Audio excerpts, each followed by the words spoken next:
Hi అండి. అందరికీ నమస్కారం. బ్రహ్మం గారి కాలజ్ఞానం తెలియని తెలుగువారు లేరంటే అతిశయోక్తి కాదేమో. ఏ ఆశ్చర్యం జరిగినా, ఏ విచిత్ర వార్త వినిపించినా వెంటనే గుర్తొచ్చేది ఒకటే. ఆయన చెప్పిన భవిష్యత్తు కానీ. ప్రశ్న ఏంటంటే, నిజంగా అన్నీ ఆయన చెప్పినట్లే జరుగుతున్నాయా? అసలు కాలజ్ఞానంలో ఏం రాసి ఉంది? అందులో ఎన్ని నిజమయ్యాయి? ఇంకెన్ని జరగబోతున్నాయి అనే విషయాలన్నింటినీ తెలుసుకుందాం. ఈ వీడియోని ఎక్కడ స్కిప్ చేయకుండా చూస్తే పోతులూరు వీరబ్రహ్మేంద్ర స్వామి వారి జననం నుండి సజీవ సమాధి వరకు, ప్రజల కోసం ఆయన చేసిన సేవల నుండి రాసిన కాలజ్ఞానం వరకు కొన్ని శతాబ్దాల వెనక్కి వెళ్ళి తెలుసుకోవచ్చు. 1608 సంవత్సరంలో సరస్వతీ నదీ తీరంలోని బ్రహ్మానందపురం దగ్గర విశ్వబ్రాహ్మణ కుటుంబానికి చెందిన పరిపూర్ణ ఆచార్యుల వారికి శ్రీమతి ప్రకృతాంబలకు జన్మించారు. శ్రీ పోతులూరి వీరబ్రహ్మేంద్ర స్వామివారు తల్లిదండ్రులు మరణించడంతో బాలబ్రహ్మం ముని ఆశ్రమంలో పెరుగుతారు. అయితే కర్ణాటకలోని అగ్నిమఠానికి అధిపతైన వీరభోజయాచార్యులు శ్రీమతి వీరపాపమాంబ దంపతులు కాశీయాత్రకు బయలుదేరుతారు. అప్పుడు 3 సంవత్సరాల వయసున్న బ్రహ్మం గారిని ఆశ్రమం వద్ద చూసి పరమేశ్వరుడు ఆశీర్వాదంగా భావించి ఆయన్ను దత్తత తీసుకుంటారు. ఆ ఇరువురు ఆయనకి వీరబ్రహ్మయ్య అని నామకరణం చేస్తారు. ఆయన బ్రహ్మం గారి తేజస్సు, కాల అతీత భావనలను చూసి ఆధ్యాత్మిక విద్యలను బోధిస్తాడు. ఆపై వీరబ్రహ్మేంద్ర స్వామి తన 11వ ఏటనే కాళికాంబ సప్తశతిని రచిస్తారు. ఆయనకు 13 సంవత్సరాల వయసున్నప్పుడు పెంచిన తండ్రి కూడా మరణించడంతో మొట్టమొదటిసారిగా ఆయన తన ఆధ్యాత్మిక ప్రయాణాన్ని మొదలు పెట్టాలని తలచి తల్లిని అడగ్గా అందరి తల్లుల్లాగానే ఆమె కూడా వద్దు అని చెప్తుంది.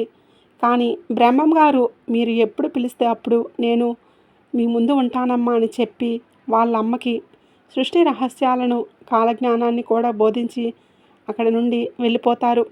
అలా దేశీయాటన చేస్తూ ప్రజలకు జ్ఞానబోధన చేసేవారు. ఇప్పుడు బ్రహ్మం గారి ప్రయాణంతో పాటు కాలజ్ఞానంలో రాసిన విషయాల గురించి కూడా చూద్దాం. ఫస్ట్ అంటే తెల్లవారు అనగా బ్రిటిషర్స్ మన దేశాన్ని పాలిస్తారని. వీళ్ళు మన దేశాన్ని ఎన్ని సంవత్సరాలు పాలించారో మీకు తెలిసిందే. నెంబర్ 2, అమ్మ దాదాపు 16 సంవత్సరాల పాటు రాజ్యమేలుతుందని చెప్పారు. ఆయన చెప్పినట్లుగానే ఇందిరాగాంధీ గారు 15 సంవత్సరాల 300 రోజులు అంటే 5 రోజులు తక్కువ 16 సంవత్సరాలు ఇండియాను పరిపాలించారు. నెంబర్ 3, తెర మీద బొమ్మలు గద్దెలెక్కుతాయి, రంగులు చూసి ప్రజలు మోసపోతారు అంటే యాక్టర్స్ పొలిటిక్స్లోకి వస్తారని.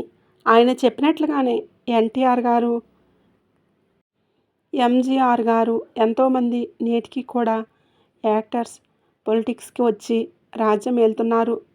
రామ్ రామ్ రామ్ అను మంత్రం దక్షిణాన రాజ్యమేలుతుంది. ఇది కూడా జరిగిందే. ఆంధ్రప్రదేశ్లోని రామారావు గారు, తమిళనాడులోని రామచంద్రన్ గారు, కర్ణాటకను రామకృష్ణ హెగ్డే గారు ఏకకాలంలో పరిపాలించారు. గట్టివాడైన పొట్టివాడు దేశాన్ని పాలిస్తాడు అంటే లాల్ బహదూర్ శాస్త్రి గారు. ఆయన చాలా చిన్నగా ఉండేవారు, కానీ దేశాన్ని మాత్రం చాలా బాగా పరిపాలించారు. నెంబర్ 4, మహమ్మదీయులకు వైరం వచ్చి 7 ఏళ్ల కాలం రగిలేను అంటే ముస్లిం వర్గాల మధ్య శత్రుత్వం ఏర్పడి ఆ యుద్ధ వాతావరణం 7 సంవత్సరాల పాటు కొనసాగుతుందని అర్థం. 1980 నుండి 1987 వరకు గల్ఫ్లో ఇరాన్, ఇరాక్ దేశాల మధ్య జరిగిన యుద్ధమే ఆధారాలు. నెంబర్ 5, శనిగ్రహం మిథున రాశిలోకి వచ్చినప్పుడు అనేక మంది చచ్చెరు, రక్తం ఏరులై పారెను. 1913, 1943, 1973 అలాగే 2003 ఈ సంవత్సరాల్లోనే శనిగ్రహం మిథున రాశిలోకి వచ్చింది. అయితే 1913లో అప్పుడే వరల్డ్ వార్ 1 ప్రస్తావన జరిగింది. ఆ సమయంలోనే దేశాల మధ్య గొడవలు పెరిగి 1914లో యుద్ధం మొదలై దాదాపు 3.5 కోట్ల మంది మరణించారు. ఇక 1943లో అంటే వరల్డ్ వార్ 2 యుద్ధం మధ్యలో ఉన్నప్పుడు 7 కోట్ల మందికి పైగా చనిపోయారు. ఇక 1973 వియత్నాం యుద్ధం ముగింపు దశకు చేరుకుంది. ఆ తర్వాత 2003లో ఇరాక్లో యుద్ధం మొదలైంది. ఆ యుద్ధంలో దాదాపు 2.5 లక్షల మంది చనిపోయారు. బ్రహ్మం గారు చెప్పిన కోట్ల మంది ప్రాణ నష్టం, రక్తపాత సూచన ఇవే అని ఖచ్చితంగా చెప్పవచ్చు. 6 ఈశాన్యమున విసగాలి పుట్టి కొందరు చచ్చెరు. 1984 డిసెంబర్ 3వ తేదీన భోపాల్ నగరాన విసగాలి ఫ్యాక్టరీ నుండి లీక్ అయ్యి వేల మంది మరణించారు. నెంబర్ 7 సూర్యుడు గడగడ వణికేను. 1980 ఫిబ్రవరి 16వ తేదీన సంపూర్ణ సూర్యగ్రహణంలో సూర్యుడు 14 సెకండ్ల పాటు వణికినట్లుగా కోనార్క్ సూర్య దేవాలయం వారు రికార్డు నమోదు చేశారు. మరలా 1995 అక్టోబర్ 24వ తేదీన ఇలా జరిగిందని చెప్పారు. 8 పెద్ద పెద్ద బండరాలు పడి కొన్ని లక్షల మంది చచ్చిపోతారు. మిగిలిన ఆ కొంతమంది జనాలు కూడా తిండి లేక శవాలను తినడానికి వచ్చిన కాకులను, గ్రద్దలను తిని మతి తప్పి అరుస్తూ బ్రతుకుతారట. కాలజ్ఞానం. నెంబర్ 9 కృష్ణా గోదావరి మధ్యన పశువులు, మృగాలు, మనుషులు అతిగా చచ్చెను. ఇది కూడా జరిగింది. 1977వ సంవత్సరం నవంబర్ 19వ తేదీన వచ్చిన ఉప్పెనలో అనేక ప్రాణాలు పోయాయి. నెంబర్ 10 వేప చెట్టుకు అమృతం కారెను. మన తెలుగు రాష్ట్రాలైనటువంటి గుంటూరు జిల్లా సొలస గ్రామంలో, అలాగే కృష్ణా జిల్లా మచిలీపట్నంలోని హిందూ కళాశాలలోనూ ఇంకా చాలా ప్రదేశాల్లో కూడా ఇది జరిగింది. సైంటిస్టులు ఇచ్చిన వివరణ ఏంటంటే బ్యాక్టీరియల్ కారణంగా నీరు నిల్వ ఉంచుకోవడం వలన ఇలా జరిగాయి అని చెప్తున్నారు. ఏది ఏమైనా కాలజ్ఞానంలో రాసిన ప్రకారమే జరుగుతుంది అని అయితే ఖచ్చితంగా చెప్పవచ్చు. నెంబర్ 11 మంచినీటితో దీపాలు తేజోమయమై వెలిగెను. అంటే కరెంటు ప్రస్తుతం మనం వాడే కరెంట్ అంతా కూడా నీటితోనే తయారవుతుంది. నెంబర్ 12 ఎద్దులు లేకుండా బండ్లు నడుస్తాయి. అంటే ఇప్పుడు మనం వాడే కార్స్, బైక్స్ అని ఆకాశాన పక్షి వాహనాదుల కూలి అనేకులు బడిసిరి. అంటే ఆకాశంలో విమాన ప్రమాదాలు జరిగి ప్రజలు చనిపోతారు అని అర్థం. ఇప్పటికే లెక్కలేనని జరిగాయి. నెంబర్ 13 మనుషులతో మాయాశక్తి మాట్లాడెను.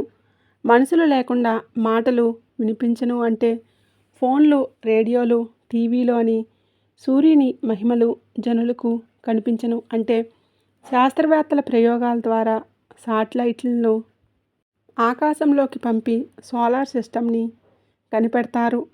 ఆల్రెడీ సూర్యుడి ఎండతో ఎన్నో ఇన్నోవేషన్స్ చేశారు. ఇలాంటివి మరికొన్ని కనిపెడతారు కూడా. నెంబర్ 15 నవనాగరికత పెరిగేను. భారతీయులు పరధర్మాన్ని ఆచరించి స్వధర్మాన్ని వదిలేరు. అంటే మన ఇండియన్స్ ఫారినర్స్ కల్చర్ని ఫాలో అవుతారట. పోను పోను మన సాంప్రదాయాలు, ఆచారాలు ఏవి కనిపించవని బ్రహ్మం గారి మాట. పసిబాలురి నుండి పండు వృద్ధుల వరకు పురుగులు నోట ఖర్చుకొని పీల్చారు. అంటే ధూమపానం, సిగరెట్స్, డ్రగ్స్ ఎక్కువ అవుతాయని. ఇప్పటికే చాలామంది ఇలాంటి వ్యసనాలకు బాగా అలవాటు పడ్డారు. నెంబర్ 16 చావు పుట్టుకలు వస్తాయి కానీ వాటిని మాత్రం ఎవరూ కనిపెట్టలేరు. మనకి ఎన్ని జబ్బులున్నా వాటన్నింటి కోసం ఎన్నో మిషన్స్ ఉన్నాయి కానీ ఎవరూ కూడా ఇప్పటి వరకు చావు పుట్టుకల దైవ రహస్యాన్ని చెప్పలేకపోయారు. నెంబర్ 17 ఒకరి సొమ్ము మరొకరు అపహరించరు. ఇచ్చిన సొమ్మును దిగమింగేరు. దొంగ ప్రమాణాలు చేసిరి.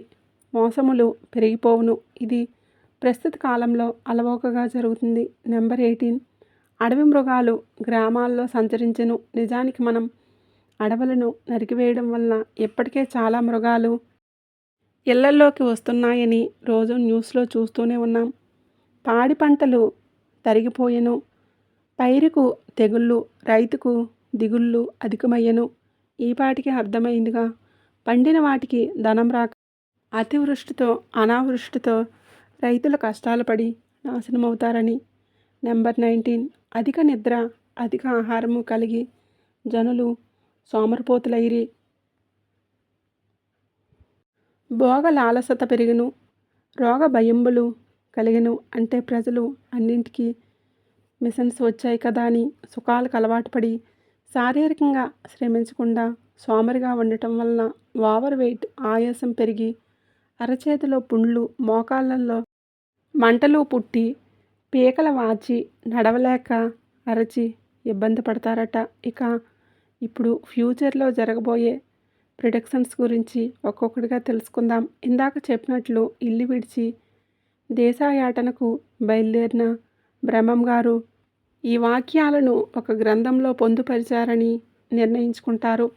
అలా వెళ్తూ వెళ్తూ రాత్రి కావడంతో ఒక ఇంటి అరుగుపైన పడుకుంటారు. అయితే ఆ ఇంటి యజమానురాలు అచ్చమాంబ ఆమె ప్రొద్దున్నే బ్రహ్మం గారిని లేపి మాట్లాడగా ఆయన ఏదైనా పని ఉంటే ఇవ్వమని అడుగుతారు. అప్పుడు అచ్చమాంబ ఆవులను కాసే పనిని అప్పగిస్తుంది. అయితే బ్రహ్మం గారు తరచూ గోవులను రావులకొండ అనే ప్రాంతానికి తీసుకువెళ్ళేవారు. అవి మేసే సమయంలో పక్కనే ఉన్న గుహలో కూర్చొని కాలజ్ఞానం రాయడం మొదలు పెడతారు.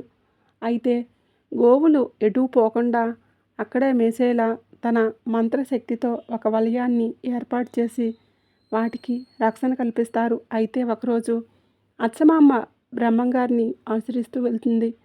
పరిధి దాటకుండా మేత మేస్తున్న గోవుల ప్రవర్తనను చూసి ఆశ్చర్యంతో గుహ లోపలికి వెళ్ళి చూడగా బ్రహ్మం గారు ఏకాగ్రతగా తాళపత్ర గ్రంథాలను రాస్తుంటారు. ఆయన ఒక సాధారణ మనిషి కాదు, మహాజ్ఞాని అని అర్థం చేసుకున్న అచ్చమాంబ బాధతో, మీరు మహాజ్ఞాని అని తెలియక మీతో సేవ చేయించుకున్నాను, నన్ను క్షమించండి అని వేడుకుంటుంది. అప్పుడు వీరబ్రహ్మేంద్ర స్వామి ఆమెకు తన శిష్యురాలుగా స్వీకరిస్తారు. ఆ తర్వాత యాగంటిలో అచ్చమాంబకు జ్ఞానబోధ చేస్తాడు. మీరెప్పుడైనా యాగంటికి వెళ్తే అక్కడ ఉన్న గుహలను తప్పకుండా చూడండి. అక్కడే బ్రహ్మం గారు కూర్చుని కాలజ్ఞానాన్ని రాశారు. బ్రహ్మం గారు రాసిన కాలజ్ఞానం అనే గ్రంథంలో దాదాపు 14,000 సంఘటనల గురించి భవిష్యవాణిగా చెప్పారు. అయితే అన్నింటినీ ఇప్పటి వరకు ఎవరూ కూడా డీకోడ్ చేయలేకపోయారు. అంటే అవి సాధారణ ప్రజలకి అర్థం కాలేదు. ఇప్పుడు అచ్చమాంబకి చెప్పిన కాలజ్ఞాన బోధనలు తెలుసుకుందాం. నెంబర్ 1, ధర్మ అధర్మములు తప్పి తల్లిదండ్రులు స్త్రీలను విక్రయించిరి. అంటే అమ్మాయిని డబ్బులిచ్చి కొనుక్కోవడం. ఇది కన్యాశుల్కం అంటే కట్నం ద్వారా రుజువైంది. నెంబర్ 2, వావి వరుసలు లేకుండా కొడుకులు తల్లిదండ్రులు బిడ్డలను, భార్యాభర్తలు ఒకరినొకరు చంపుకుంటారు.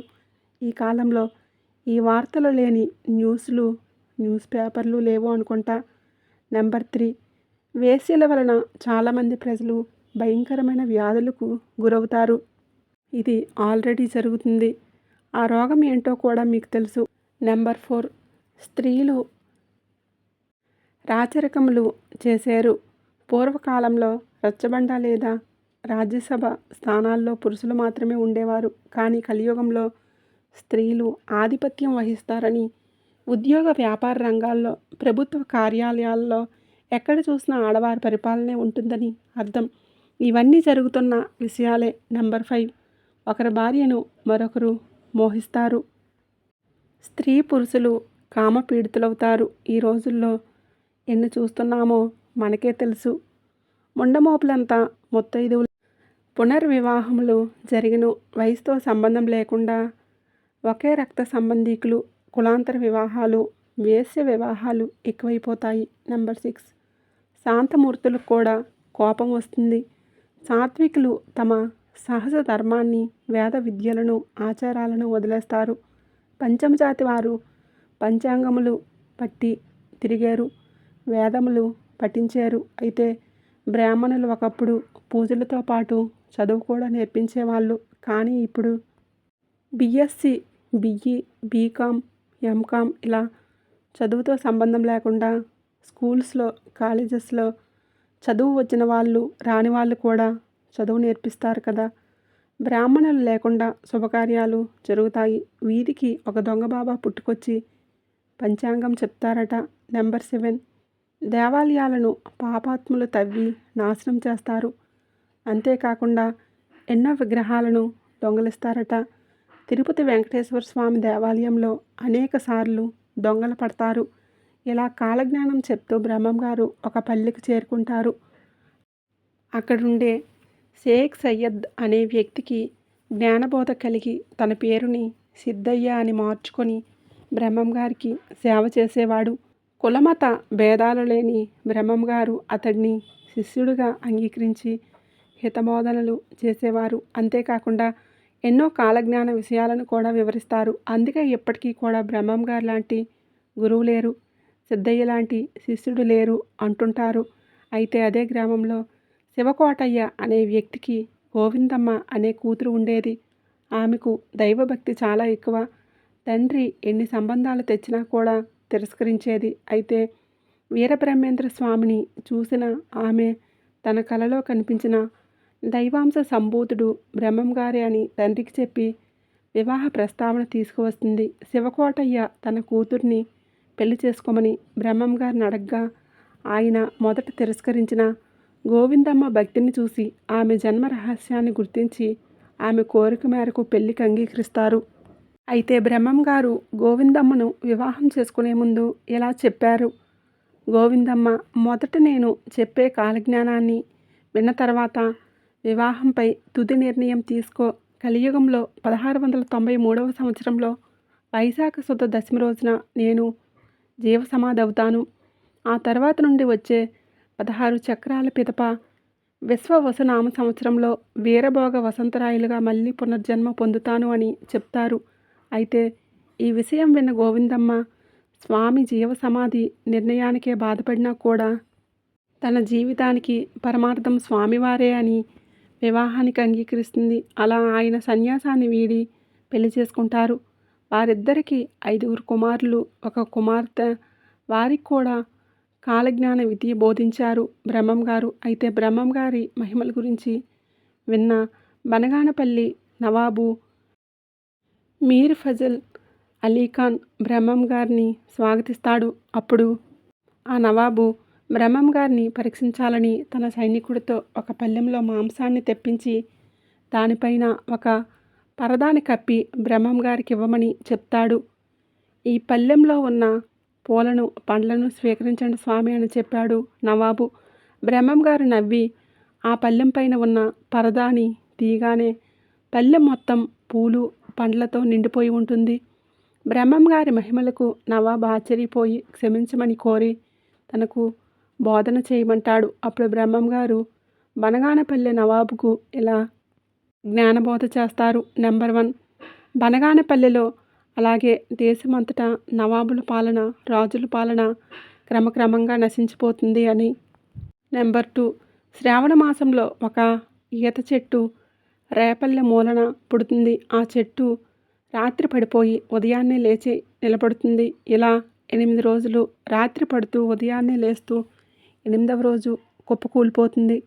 1976 శ్రావణ మాసంలో గుంటూరు జిల్లా రేపల్లె పక్కన ఉన్న ఇసుకపల్లె అనే గ్రామంలో ఇది జరిగింది. న్యూస్ పేపర్లో అండ్ న్యూస్లో ఈ విషయం చెప్పారు. యూట్యూబ్లో కూడా ఆ న్యూస్ అండ్ ఫోటోలు ఉన్నాయి. నెంబర్ 3, కలియుగంలో అదాతునామ సంవత్సరంలో ప్రతి ఊర్లలో రూపాయికి పిడికెడు బియ్యం అమ్ముతారు. జనమంతా ఆకలితో అరిచి అరిచి చనిపోతారు. ఎర్రచీమ ఏనుగు రూపంలో కనిపించును. అంటే ఎర్రచీమంత వస్తువును ఏనుగుకు సమానమైన డబ్బునిచ్చి కొనుక్కోవలసి వస్తుందని అర్థం. ఇప్పటికే వస్తువుల ధరలు విపరీతంగా పెరిగిపోయి నిత్యావసర వస్తువులన్నీ కూడా కొనుక్కోలేకుండా అయిపోతున్నాయి. సామాన్యుల పరిస్థితి ఇలా పోను ఆకలితో మరణించే స్థితికి వస్తారని కాలజ్ఞానం. నెంబర్ 4, తిండి పదార్థాల్లో పురుగు వ్యాధి ప్రాబల్యం అగును. అంటే ఆహార నాణ్యత క్షీణించి కల్తీలు ఎక్కువవుతాయి. వాటి వలన ఎన్నో జబ్బులు వచ్చి చనిపోతారు. ఈ కాలజ్ఞానం గురించి ప్రత్యేకించి చెప్పాల్సిన పని లేదనుకుంటా. ఈ మధ్యకాలంలో పాలు, పండ్లు, కూరగాయలు, ఉప్పుల నుంచి పప్పుల దాకా ఏ వస్తువు పట్టుకున్నా కూడా హెల్దీ లేకుండా దొరకట్లేదు. నెంబర్ 5, ఇత్తడిని బంగారంగా విక్రయించారు. బంగారం ధర విపరీతంగా పెరిగిపోతుంది. ప్రజలు నిజమైన బంగారం కొనుగోలు చేయలేక ఇత్తడిని లేదా ఇతర లోహాలతో చేసిన గోల్డ్ కవరింగ్ నగలను బంగారు నగలుగా వేసుకుంటారు. లాస్ట్ 5 ఇయర్స్ గోల్డ్ రేట్ చూస్తేనే అర్థమవుతుంది గోల్డ్ రేట్ ఎంత పెరిగిపోయిందో. రీసెంట్గా ప్రభుత్వం 9 క్యారెట్లతో తక్కువ నాణ్యత కలిగిన గోల్డ్ని ఇంట్రడ్యూస్ చేసింది. నెక్స్ట్ గిల్ట్ నగలకి బంగారు పూత పూయడమే. నెంబర్ 6 పాత రక్షలతో భోజనాలు చేశారు. ఇంట్లో కూడా చెప్పులేసుకుని భోజనం చేయడం అంటే ఒకప్పుడు నల్ల బట్టలు అశుభాలుగా ఉండేవి. నియమ నిష్టలతో మాత్రమే వేసుకునేవారు. కానీ ఇప్పుడు నల్ల బట్టలంటే మాకు ప్రాణం అనే స్థితికి వచ్చి మసిపాత అంటే బ్లాక్ డ్రెస్ని ఎక్కువగా కొంటున్నారని బ్రహ్మం గారు మాట. నెంబర్ 7 జనసంఖ్య విపరీతంగా పెరిగిపోతుంది. ఉమ్మడి కుటుంబాలు ఊడ్చుకుపోతాయట. మగవారి పెత్తనం మంట కలిసేను. 3 ఏళ్ల పసివాడు పెద్దలకు ఎదురాడను. ఇవన్నీ ఇప్పటికీ జరుగుతున్నాయి. ఇంకా బనగానపల్లి నవాబుకు కాలజ్ఞానం చెప్తారు బ్రహ్మం గారు. ఆ తర్వాత బ్రహ్మం గారిని కడప నవాబు అయినటువంటి సిద్ధభట్టం ఆహ్వానిస్తాడు. బ్రహ్మం గారు కూడా అక్కడికి వెళ్తారు. అప్పుడు ఆ నవాబు బ్రహ్మం గారిని నా గుర్రం కడుపులో ఉన్న బిడ్డ ఆడనో మగనో చెప్పండి అని అడగడంతో బ్రహ్మం గారు ఆ గుర్రం కడుపులో మగబిడ్డనే పుడుతుంది, కానీ దానికి ఉండే 4 కాళ్ళు మాత్రం తెలుపు రంగులో ఉంటాయి అని చెప్తాడు. ఆ నవాబు నమ్మకపోవడంతో అప్పటికప్పుడు బ్రహ్మం గారు ఒక తెరను గుర్రం చుట్టూ కట్టి గుర్రంలో ఉన్న బిడ్డను బయటికి తీసి నవాబుకి చూపిస్తాడు. అలా చూపించిన తర్వాత మళ్ళీ తన దివ్యశక్తితో ఆ గుర్రం పిల్లలు లోపల పెట్టేస్తారు. ఆశ్చర్యపోయిన నవాబు బ్రహ్మం గారిని క్షమించమని జ్ఞానబోధ చెప్పమని అడుగుతాడు.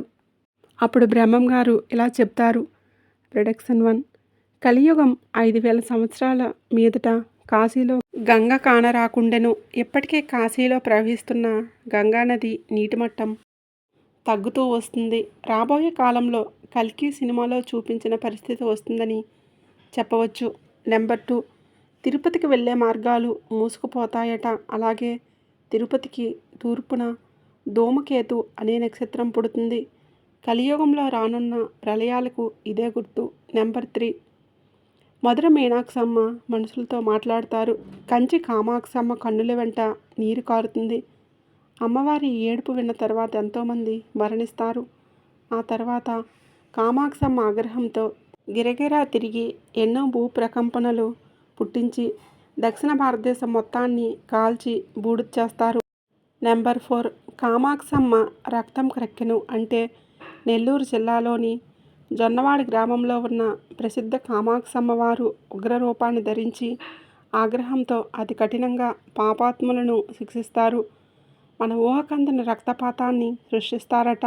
నెంబర్ 5 నా మఠం 2వ కైలాసం అన్నట్లుండెను అంటే కంది మల్లయ్య పల్లెలోని బ్రహ్మం గారి మఠం 9 రకాల విలువైన రత్నాలతో పొదిగిన ఒక ప్రసిద్ధ పుణ్యక్షేత్రంగా నిర్మిస్తారు.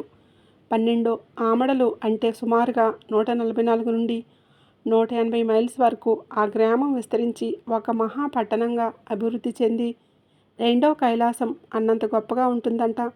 ఆంధ్రప్రదేశ్లోని ప్రకాశం జిల్లాలో ఉన్న కంబం అనే పెద్ద చెరువు పరిసర ప్రాంతంలో భూమి లోపల పాతిపెట్టిన అపారమైన బంగారు నిధులను వెలికితీసి బ్రహ్మం గారి మఠంకి అంటే మల్లయ్యపల్లికు తరలిస్తారట. వాటితోనే నవరత్న మండపాలు ఏర్పడతాయని కాలజ్ఞానం. నా మఠంలో 7 సార్లు దొంగలు పడతారు. అలాగే ఈ మఠంలో ఈశాన్య భాగాన ఒక గర్భిణీ స్త్రీ గర్భం పగిలి బిడ్డ పుడుతుంది. అప్పుడు ఉరుములు మెరుపులు పుట్టి ఎంతోమంది చనిపోతారు. అంతేకాకుండా ఈ మఠంలో ఆర్యదొండ అనే తీగ పుట్టి 7 గడియల్లో అంటే సుమారు 2 గంటల 48 నిమిషాల్లో అల్లుకుపోయి 7 రోజులు పూజలు లేకుండా చేస్తుందంట.